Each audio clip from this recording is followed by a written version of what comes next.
All right. We're getting ready to go. Wait a minute. The orange, oh, there. The orange, no, it's it. She do. My producer's in here. Okay.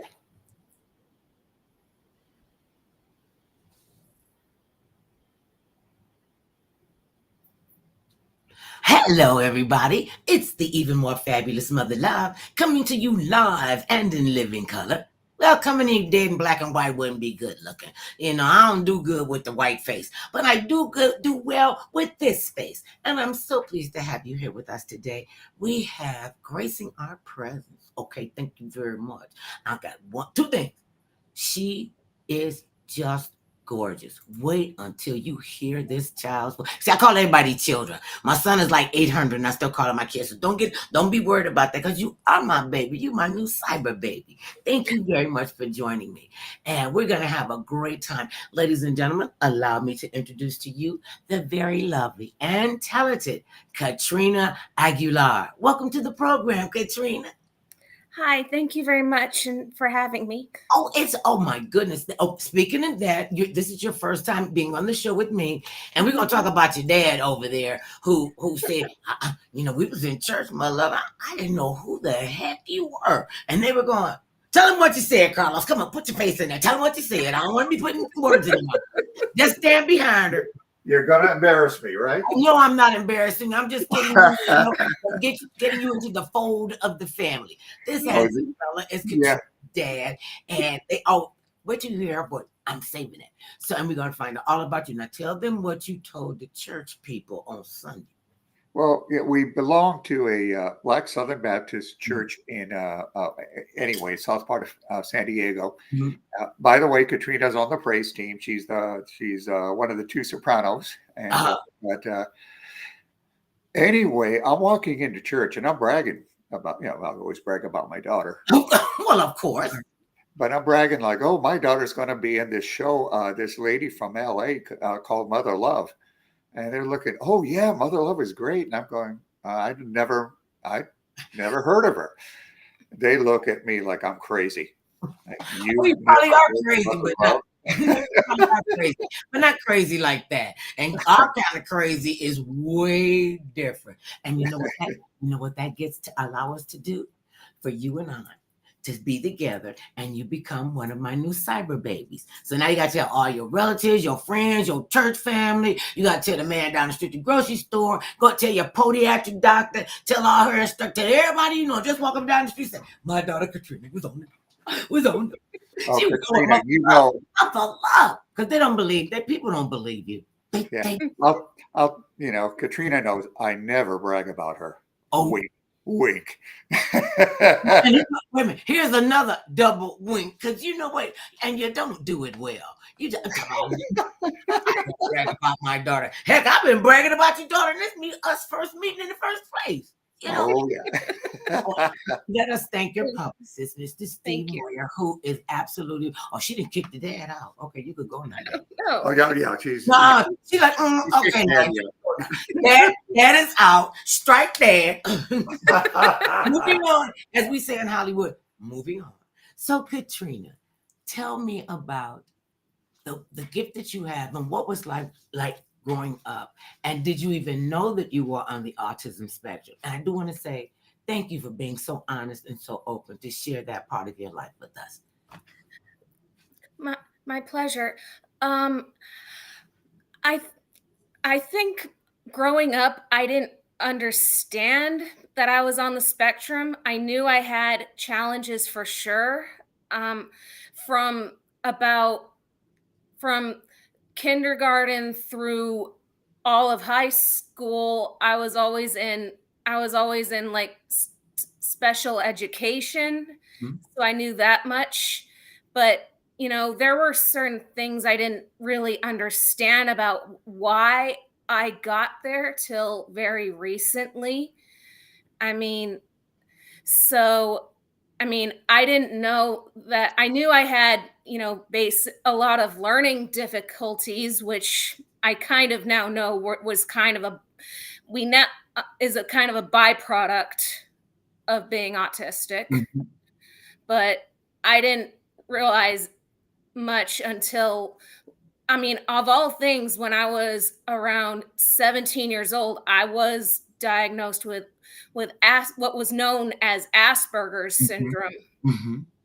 which typically starts like as an initial diagnosis of autism when you're much younger. In which case, the what I what I didn't realize what I'm realized till now was that when I was young, my about about five, I was my parents were talking to a child psychologist Mm. during an IEP meeting, and that's when that diagnosis came up before I even knew what it was. Now, is there a difference between Asperger's syndrome and autism? No, not really. In fact, they've kind of outdated the term autism. Asperger's, I meant. But beyond that, I mean, it's kind of it's sort of one in the same thing, Mhm, mhm. you know. So they were telling younger kids, younger than you, that they had Asperger's, and then it morphed into autism, and then it morphed with autism came the spectrum. Do you know what part of the spectrum they said they diagnosed you to be on? I I think I'm on, well, we don't, and well, for starters, when it comes down to, like, the autistic community and the study of it, we don't like to say that it's like high functioning, low functioning, whatever function, you know, but I guess um I was sort of like, let's just say that I had more challenges when I was younger Mhm. than I do now, is how is the best I can put it. I mean, I mean, certain there were certain challenges that I've eventually sort of, you know, learned and developed over. Mhm. So, Can I yeah. ask you, what were some of your biggest challenges when you were younger? And how did have they allowed you, because now you know what is going on in your brain, and you know that see, I already know I'm wackadoodle, so I have no excuse. I have no reason for my behavior. I don't. I have the mind of a 12-year-old, and I like it like that. I hear you, Daddy, over there cracking up. I wanted to know, is what were some of the challenges that you had when you were younger, and how did you work through them? Because a lot of people, don't want to talk about this. Well, my main challenge, I mean, is a lot of the same, as much of the same basic challenges, many of us go through on the autistic spectrum. Mhm, And what it is overall is it's it's a social impairment. mhm. Oh, I see. And It's a neurological, and social. I mean, you're just not wired, you know, in to you're just not wired in certain, like, basic, mhm. social aspects as you would be if you were neurotypical. Oh, I love that word, neurotypical. Yeah, uh-huh. They will never be able to say that. You know that. You Yeah. got knowledge down on this. And you were saying that you had challenges as you grew up. Because I understand that you were not verbal until you were 5. Yes, ma'am. So what did you learn in the silence, and were you there by yourself, or did you feel like you were there by yourself? I think, as far as from what I could remember, Mhm. I it was I think the safest thing is you felt alone, Mm. yet even though you physically weren't, and it was very maddening. It was very frustrating.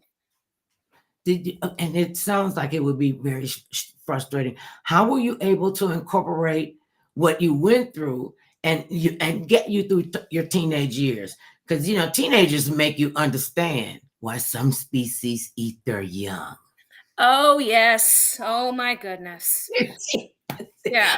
I've fallen in love with you already because you get it. Teenagers, they don't get it. They think they're gonna live forever. They're invincible, and then they find out they can't fly off of mama's roof and think they can fly. And so then they get a broken leg or a broken heart, and that's like just dumb. But that's what teenagers do. How were you able to navigate through the social? Because when you're a teenager, that's when your social skills actually come into play. You said you were socially different. How were you able to not be different or accept the fact that you were different? Well, when it well because as I said, I was in a lot of like special ed courses, there were quite a few people that were like me that had their own abilities and their own, who were also wired a little bit differently. So I was able to find a few, like-minded people in that respect.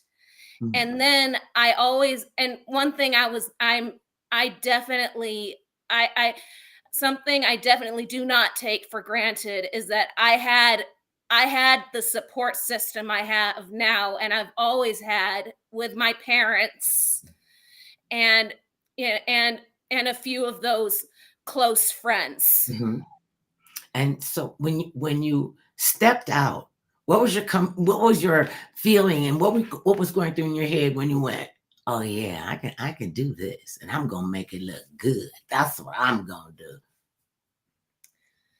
You know, I just, I just had to, I just had to sort of take a step of faith, you Hmm. know.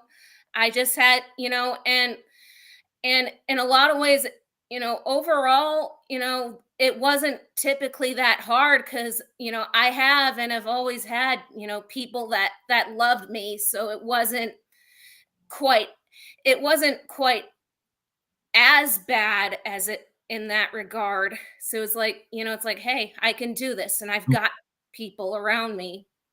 Who are just gonna love on you. So now, when did you know that you could sing and that songs and verses and the words and the music? What was that like when you went, "Oh yeah"? Because you had to get into a groove with that. That's something. So what was that? Look, I'm already in your groove. Okay, I'm there. You're gonna have to play catch up. So what attracted you to music? And I was told that you didn't become verbal until you were 5. So that meant you could talk. You had the ability. You didn't have. You just what was that? Because that had to be from 4 to 5. You're still a little kid. Yeah. I think the biggest thing was, the way I got into music, period, not just singing and performing, but just to listen, and was through Disney. Okay. So the music from all of the animated series. Yep. Do you have a favorite? The Little Mermaid. Oh wow! And oh, what's her name? What's her name? Ariel. Ariel. See, I watched it like 15 times with our grandchildren. They know all the words to everything. Frozen. If I get a Disney movie out the way, please don't hold that against me. So, No. did you start singing before you start talking? No, I didn't. Honestly, I didn't know I could. I mean, let me put it this way. I always loved to sing. I would tip it in middle school. I would get into some trouble because I was always like singing under my breath in class and stuff like that. But I didn't know I had any gifts or abilities till I was at least 12 years old and in middle school choir. Uh-oh. Okay. So that's what started the performance aspect of music for Mhm. me. I So like to say that was my renaissance. she's already been through a renaissance. You're what, 12? I'm still waiting on my renaissance. So that shows you where I am. It's coming. It's coming. I know God did not bring me this far to leave me right here. No, because this is wackadoodle time where I live. When people say, "Oh, you're tripping, Katrina," let them know, "Oh yeah, you're going to Mother Love's backyard. That's where you're going if you tripping. Go trick on it." Okay. Do you remember the first time you got up and you got ready to sing? Did you even know if you were a soprano or alto, what is baritone, tenor? I would have been one of the ones way down here. They told me when they heard me singing, don't do that. Just don't do it. Don't do that. So I'm very animated, as you can tell. So they said, we want you to pantomime. I don't know if that was a vitamin or what. What's a pantomime? That sounds like a cut on a pig or something. They said, no, you just learn the words and just do it with your lips. They thought I was singing. I thought when they finally did hear me singing, they would start throwing food. I'm like, here, I got a grocery list for you to throw me some tomatoes. Don't throw a squash off. You are so, I love your laugh. Oh my goodness. Okay, so here you, this supposed to be serious. Didn't it? Steve said, no, be serious. When has he ever known me to do that? Did he even tell you how spastic I was? Your father didn't even know who the heck I was. See, and I already got him. I hear him over there chuckling. You ain't fooling anybody. All right, Carlos, I hear you. Giggles and duo. That is so cool. So now you sing. What is your range? I'm basically a soprano. That much was also known at early on. But I also have a pretty good low capacity too. I'm really proud to say I do have a very,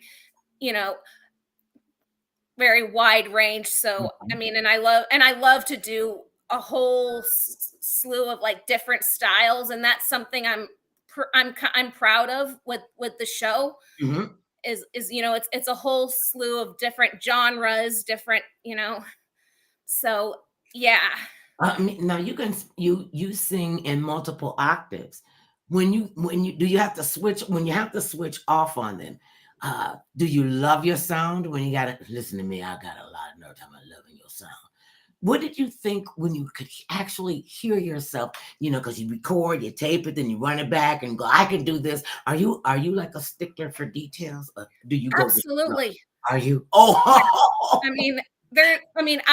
don't think I know any singer or instrumentalist, etc., who isn't hypercritical when they hear themselves perform. And you know why that is? It's really like a coping mechanism. I'll talk about myself so bad. Anything anybody else says about me, I heard that. And you are your biggest critic.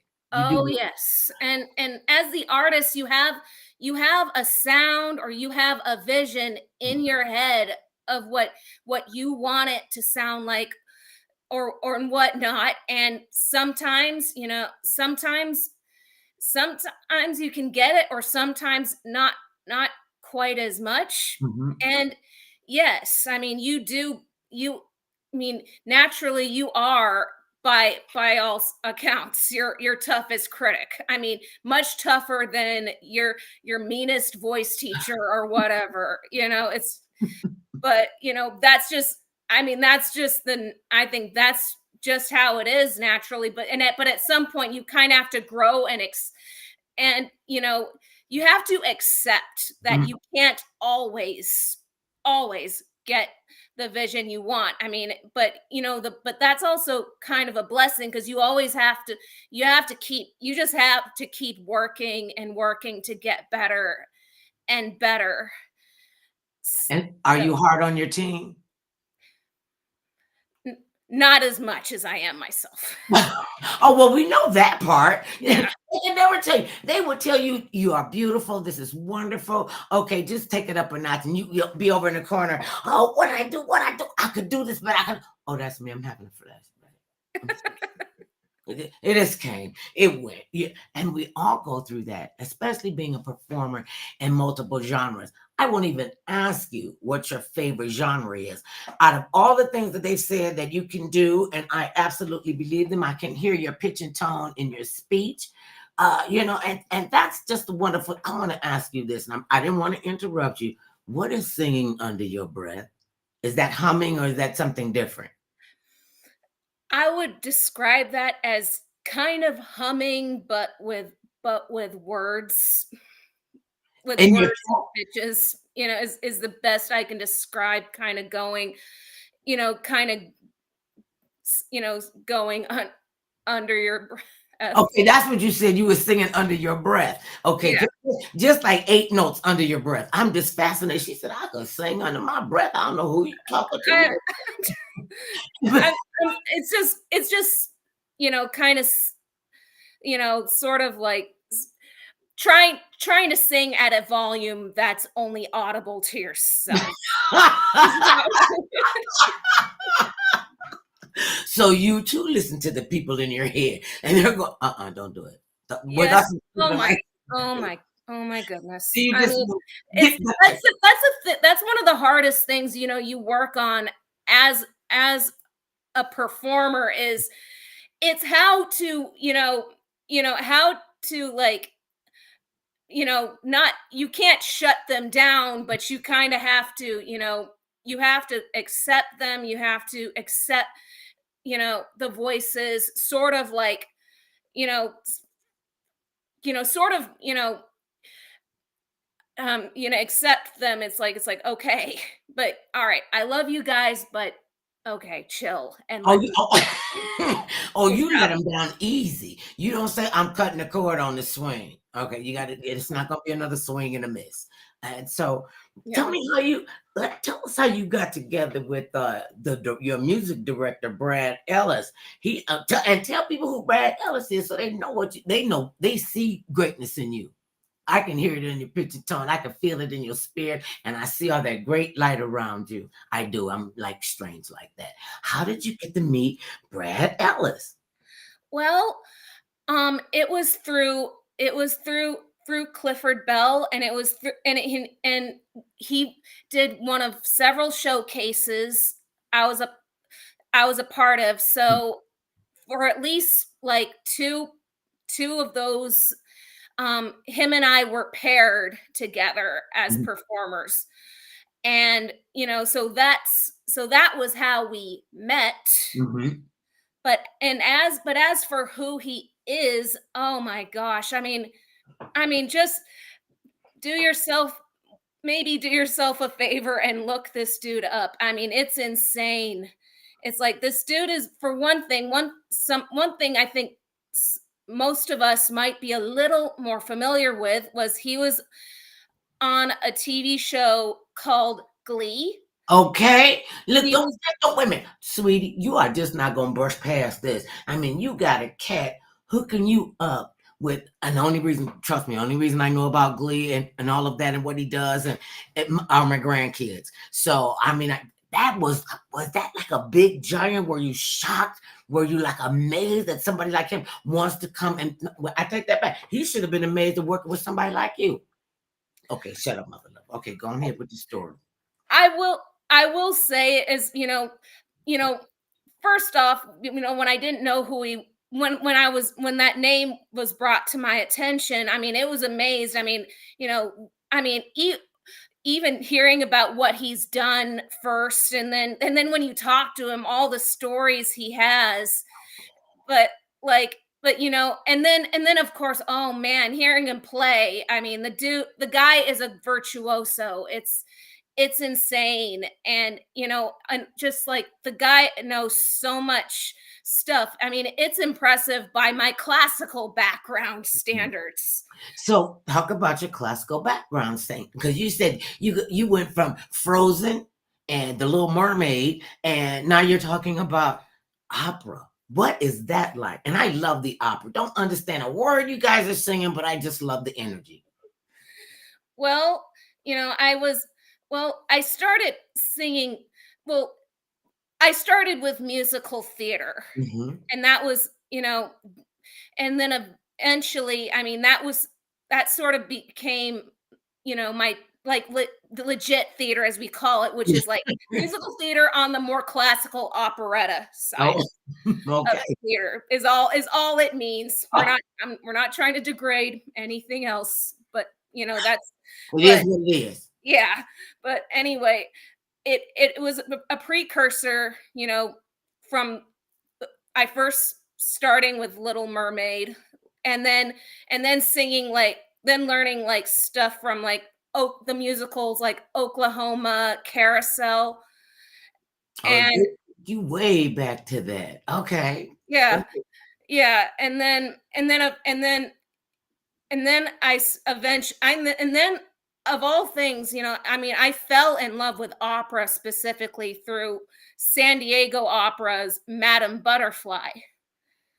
I saw a student performance when I was I think a junior in high school, and and it's like I fell in love with that opera, the composer Puccini, and and that's how that's how that started, and then I learned a lot of arias, art songs, etc. throughout like the course of like 17 through my time at BOCO, What's Boco? Boston Conservatory. Oh, so you could do this too. You just go read right in and go read. What was that like getting accepted and going to the Boston Conservatory of Music? That's like that's like going to the Boston Conservatory of Music. You know what? It was amazing Mhm. to me, just, the fact that I was able to get accepted, because I mean, there was a point in time where I desperately wanted it, but I was told that, you know, in sugar coated, but in no uncertain terms, that that wasn't going to happen for me. Oh, so you knew BS when you saw BS. Okay. Yeah. And so, but wanting it badly enough, I still went for it and made that. And so it's been amazing for that standpoint. And and also, as for the conservatory experience, and I can, what I can safely say is I went to the very best place I could go to. Mhm. It was a really small school, of like less than 800 students, and so I got a lot of good personal attention, from people who are willing to help and support me and stuff, and stuff like that. And then I was able to make a solid group of friends, some of which I still talk to today. Mhm. And it's just, I mean, it was just really great. And and they gave me a foundation in my singing that I didn't always have before. I didn't even really have it all before I got there, so I still credit that to even saving my voice, from so that much. That's God's way of saying to you, this is the path that you're going to be on. I've ordered your steps. So you just fall, be an obedient daughter and just fall into place and go out there and do what you're good at doing. Did you ever feel like, what, how do I even start to make this work? And then you kept singing and and I appreciate, I glory in your spunk. You did not let no be the sentence that you heard. How fierce is your faith, and how strong is that, and how important is it in your career? My faith is a lot of what keeps me standing. My I mean, it's it's having something to turn to when it doesn't seem like you have anyone. It's being surrounded by other people of who love the Lord, who are with you, praying for you. I mean, it was my church, you know, praying for me, sending some cards, sending some love. It was, it was that last day before for my breaks every year at school, having my pastor and my father, hugging and praying for me, before I set off on my trips. You know, it was, and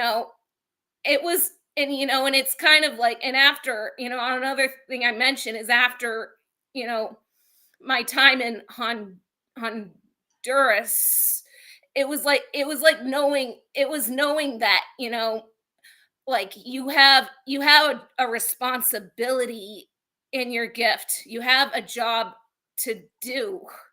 So that was that. It's like you got, and so for that, you definitely, you have to keep standing. You have to keep trying. You don't, I mean, I don't know if I'm going to make it, but but I can't be but I can't be idle. That would drive you even more crazy because you're isolated from other people. And to see how you flourish and how you grow, and now do you get to have the final say in who's going to be, or are these guys, is Brad Ellis and Clifford Bell, are these good, are these your core guys? Yes. They, I mean, they are, I mean, they, out of, everyone I know in music, these are the people who, I mean, these are the people, they're the people at the door. Mhm. Opening up the door, plugging on the lights and saying, come on. Are your rehearsals brutal? No, you know, I wouldn't put it, that way. I mean, because I mean, while, I mean, we have our critiques, we Mhm. have, and whatnot, it's not, I mean, there's still a lot of support, and there's still a lot of, like, I mean, there's a lot of there's a lot of nourishment, there's just, and let me say something. I've known brutal in Mhm. my life, and Oh, that does not, and you can't even put that word in the same. and just something said, ask her about how brutal it is and how easy she is to maneuver through that. That's what sometimes they just come to me, and I just have to, I have to say them because I feel like a conduit, and I know I'm a conduit between the Holy Father, the earth, and all the people that are on this. I know that that's what we're doing. Do you believe that you are on your mission? With this show, definitely. Mhm. How is it different from the other shows you've done? Because this one, I this one talks about my life and my struggles, but it also gives you a way. It helps you find the way out of that, and Mhm.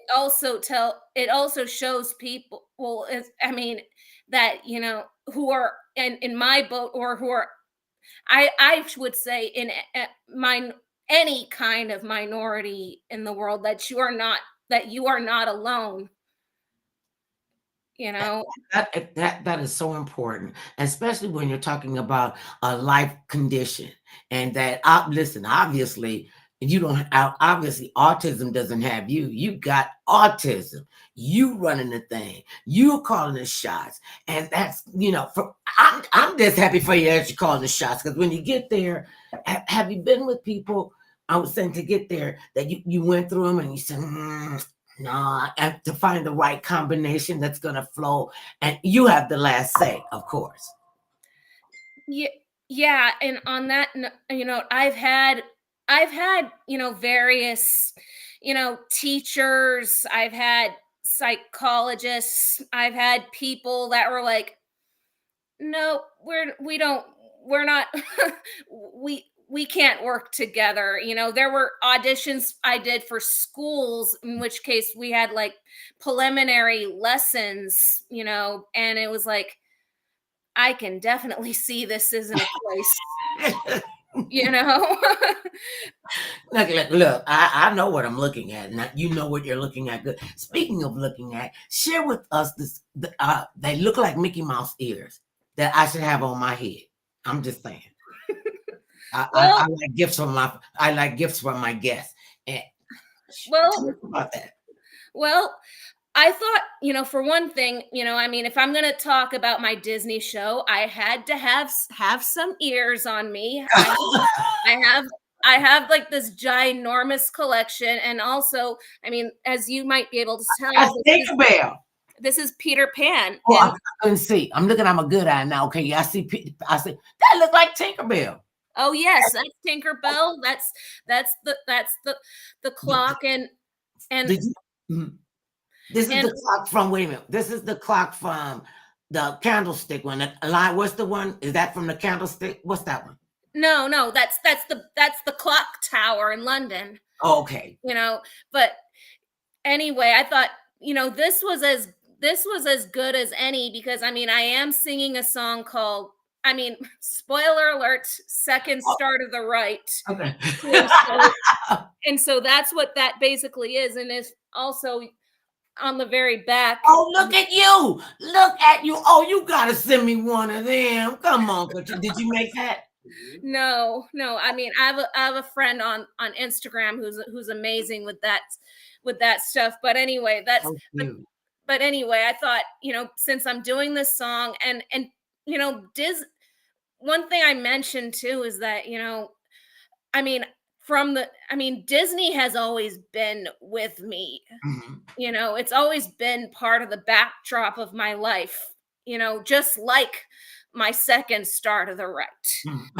So that's why I thought this was as good as anything to wear here. I think it's better than anything the way everybody recognizes Mickey Mouse is. But my grandchildren turned me on. Can you make Mickey Mouse pancakes? And I was like, I didn't know that was a thing. Yeah. And they look like that is so beautiful. So let's give a shout out first to your church. Tell people why your church life and your church home is important to you. Give them a shout out. Well, my church is literally a second family to me. That, like I mentioned, you guys helped, get me through some of the toughest times in my life. You were part of, my major milestones in my life, and you were there to pray and cheer me on throughout everything. And you were just, I mean, I mean, God put us in the right place, you know. That's where we've heard this phrase so many times. If you want to hear God laugh, tell him your plan. Oh Now, yeah. what was this even close to your plan when you first got in? You had to drop everything. Go, oh, I need to go sing some Disney songs.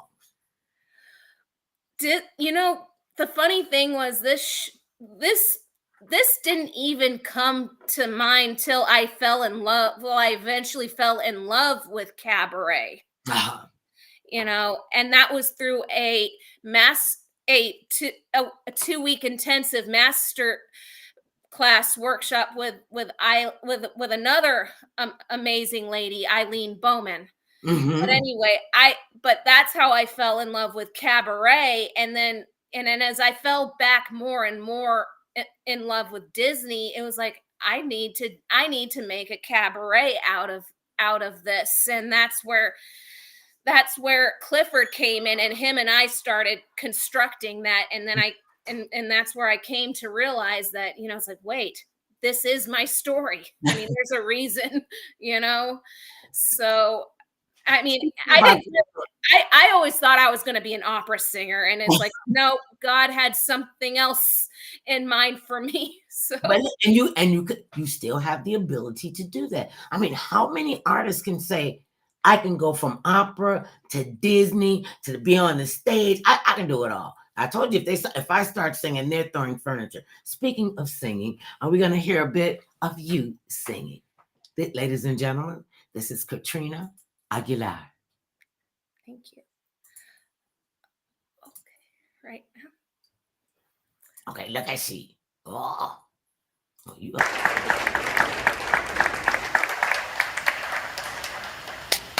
Oh, I feel good. As many challenges as I've had growing up on the autistic spectrum, years of Christian ministries and organizations like this have opened my eyes to so many different types of outcasts. Families in Honduras forgotten by their own country. Inmates written off by their own families and friends. Children whose parents are lost to drugs and alcohol. In times like this and throughout human history, this particular Beautiful.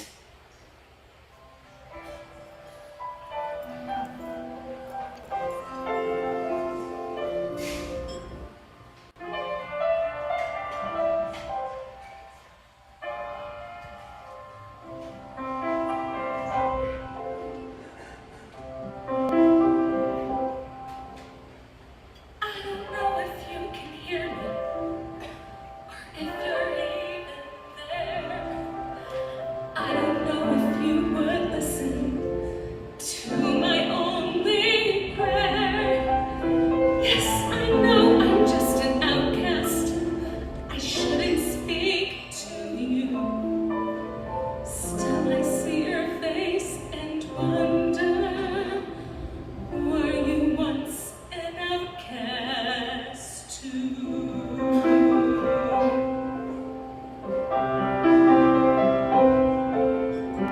God help the outcasts, hungry from birth. Show them the mercy they don't find on earth.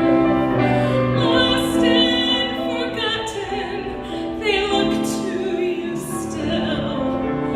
God help the outcasts, or nobody will.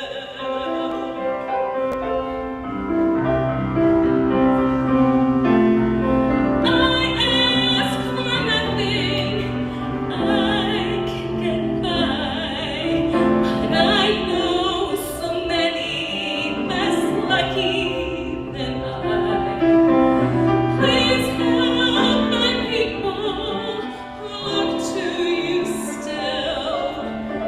I thought we all were the children of God.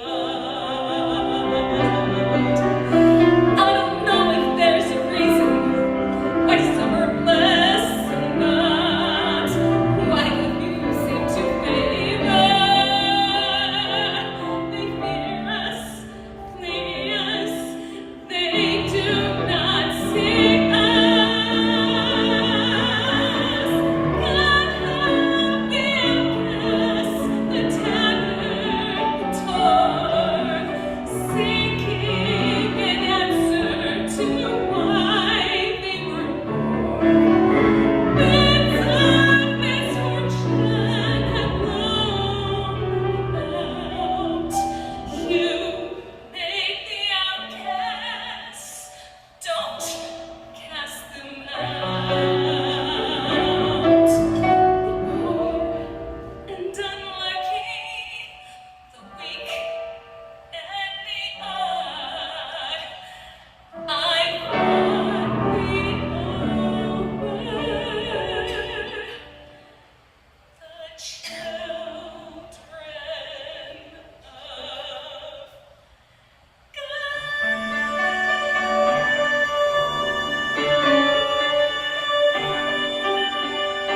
Oh,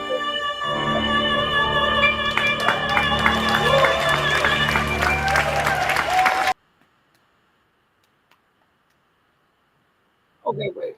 Okay, wait. Okay. Okay, Steve, you didn't give her the memo. He didn't get the memo. Did we lose him? Oh my goodness, I gotta clean my face back off. What a beautiful voice. What a beautiful spirit. She's going to be performing at the gave it a new name. It used to be the Catalina Bar and Grill, and now it is called the it used to be at Hollywood Club LA at the Women's Club of Hollywood.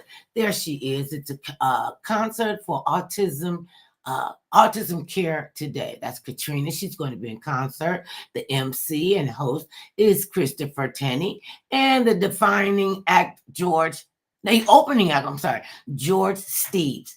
This is going to be a wonderful event. Make sure you get your tickets. Make sure you get your tickets. This is going to be, listen, I'm over here. Like, I had to get a box of tissue. That is just so beautiful. And oftentimes when I get that emotional, I know that person is doing what they can do. And some people can just open it up for you who are willing to share, who are willing to say to you, I can do this, and I'm willing to say the damn, I'm glad you can do this. I love a live performance, and especially a good live performance. She has been, and she continues. She's been to Honduras. Purchase the tickets here. You can put this up on your thing with the QR code right there, right there. How about that? We got a QR code, and you can purchase the tickets there, or maybe you might want to donate to Autism Care Today at Autism Care Today. Well, you know it's Autism Care Today because there are more people on the spectrum, I think, than we thought, that we believed in. There are more, I'm sure that people have great talents. And you don't just look at somebody because they are different than you, or they're smarter than you, or any of that, because you make the best you ever. You make the best you who has come hit the planet and is making your gift known. And so that is wonderful. So you want to go and see more of Katrina in concert, get your tickets here. It's going to be a wonderful, wonderful night. I wish I could read I could see the small print.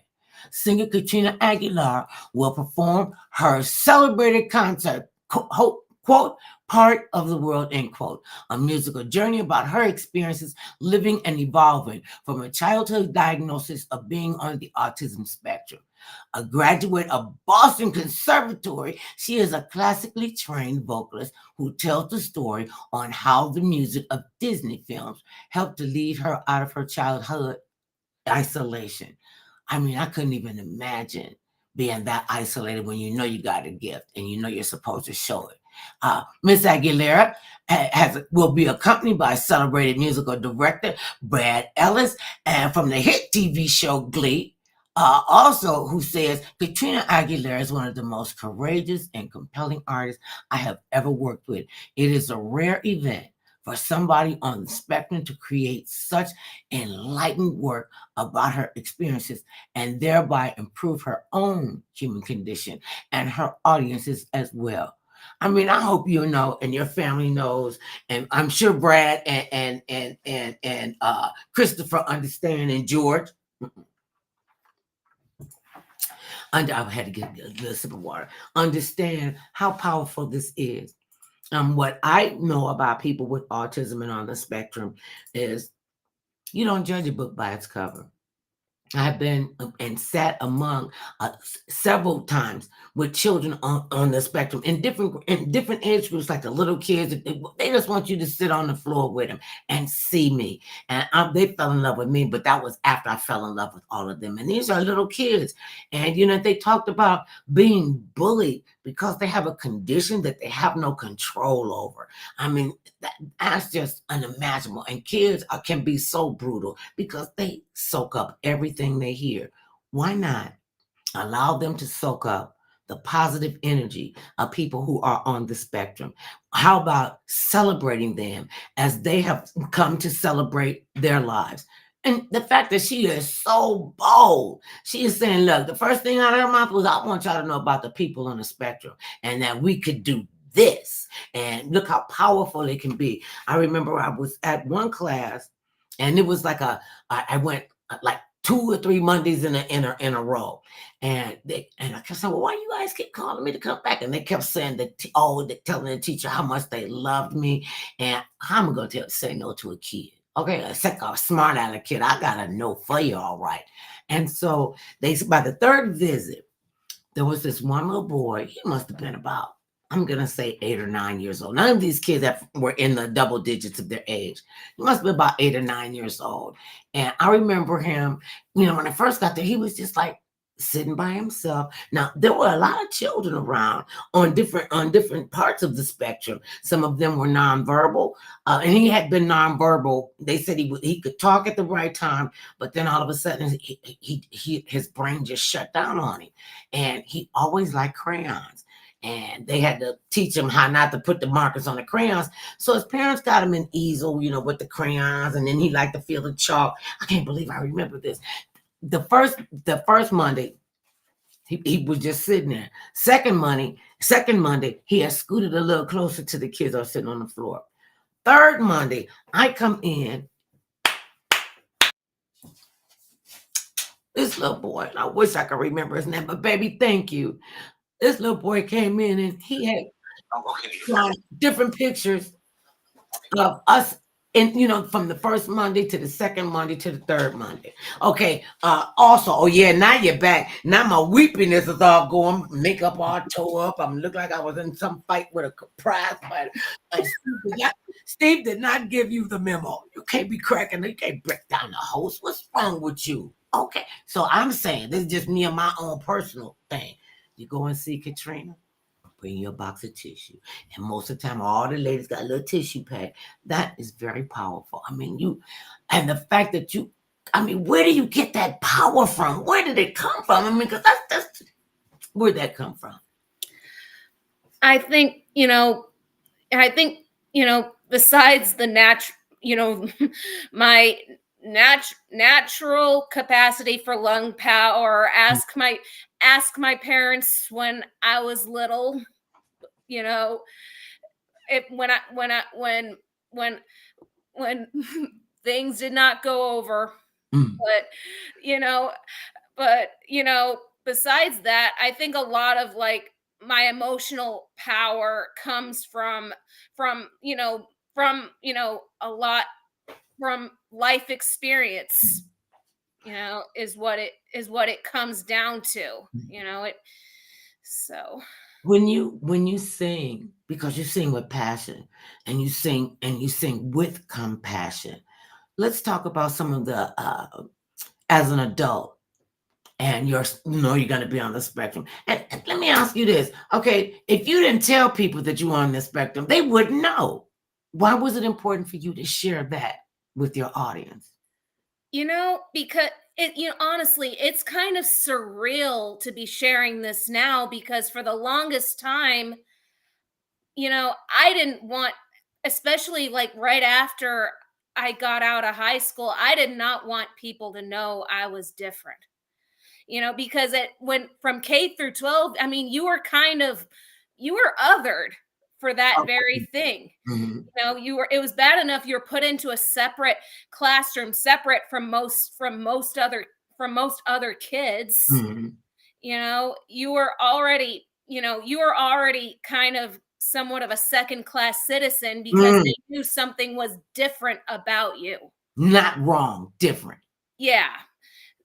Absolutely. So, I went through a good, chunk of my life, trying to mask, trying to hide that. I mean, because, the fact that I had some kind of a mental disability for the longest time was like the scarlet letter. Mm-hmm. So, And you got a big A on your chest because they want you to, so we know what you're doing. So we need to mark you. We need to put a label on you so that we're comfortable. When yeah. did you realize that people would be uncomfortable around you, and how, shut up, mother, don't ask that child that. That's wrong. And you knew that they didn't know what they was talking about. You see, you had to go to school them. Well, you know what? I just, it when I was younger, that much was difficult, because it's like, much of your value in your youth comes, so much of it comes down. I mean, we're pack animals. You're right. And if you were excluded, then, there went a lot of value. That's why it becomes like such a status thing to have lots of friends, have this many of that. But and if which you can imagine, going through K through 12, that was a difficult thing, because you were in a lot of ways you were ostracized for it, which is why I went, right, as soon as I left IEPs, as soon as I left high school. I never told a soul that I had something. I rarely told a soul I had anything different with me, such as autism or anything like this. And when I got to BOCO, my voice teacher, she figured, some people at the school, unbeknownst to me, figured it out, because they had experience with autism, be it a close family member, so they picked it out in me really quick. But they would always tell me, it's like, come on, this isn't bad, you're not in that same environment anymore. It's not such a stigmatized thing to be different because you're at a conservatory. Everybody's different, you know?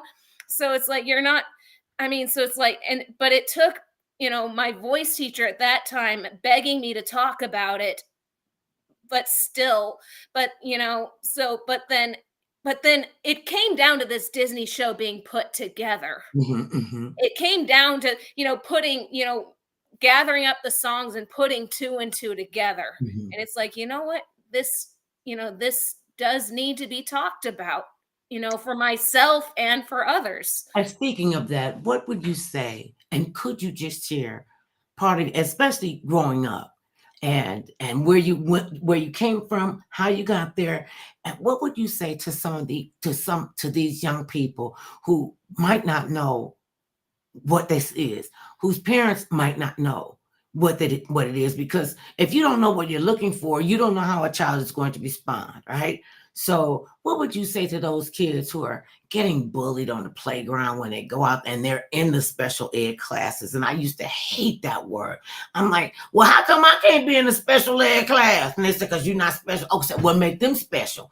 And they try to seem like it was, this was a negative being in the special ed class, and this was a positive being over here in this class. And I thought the administration were a lot to blame You for. were you were being socially and, institutionally segregated, Mhm. which did not help, suffices to say. And look what's going on. Let's tell people about the Autism Care Today performance that you're going to be doing pretty soon. Well, I my show is talking about, it's, much it's at the Hollywood Women's Club, Mhm. and it's, you know I'm benefiting autism care with my host and comedian Christopher Tenney, open and an opening act vocalist George Steves, my and of course I've got Brad, my I'm proud to say my buddy Brad Ellis on the piano, and then we've got, you know sh- and this is for Shannon Penrod, who, who is another, um and then produced by Clifford Bell, and it'll be on Sunday the 25th at 5 o'clock. So, That's and going to be having tickets are on sale now. And I ask you before I ask you another question. I didn't get the answer to it. They always say, don't ask all them questions, but I have to get it out. Oh, and there it went. Just went right on out the window. was So um what can we expect coming up what besides this? what do I have coming up besides this? Uh-huh. Um, I I believe there will be a few showcases Mhm. coming up with clip to to be, and that much is to be announced. Mhm. So, that much. But Okay. right now the biggest thing we're focusing on is Is the is 25th event. I get that. What would you say to young kids, I ask you, who are being bullied on the playground, who feel isolated, and they want to come out of their shell, or whatever the case is, and they want to participate and they don't know how? What would you say to them? you know, I think that, I mean, first of all, if you're being bullied, talk to someone who will listen. Talk to a teacher, your parent. I would say,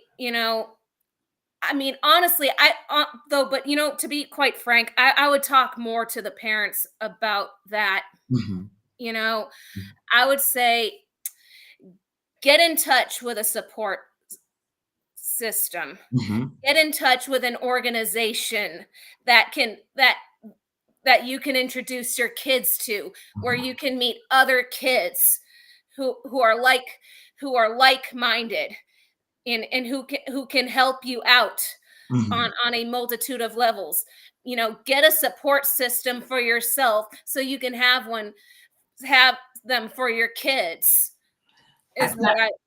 Well, I have to tell you, it has been an absolute, genuine pleasure to chat with you and my new cyber baby, Carlos, over there. I see an elbow. No, I don't. I don't see an elbow. I don't see nothing. All I can do is hear him chuckling.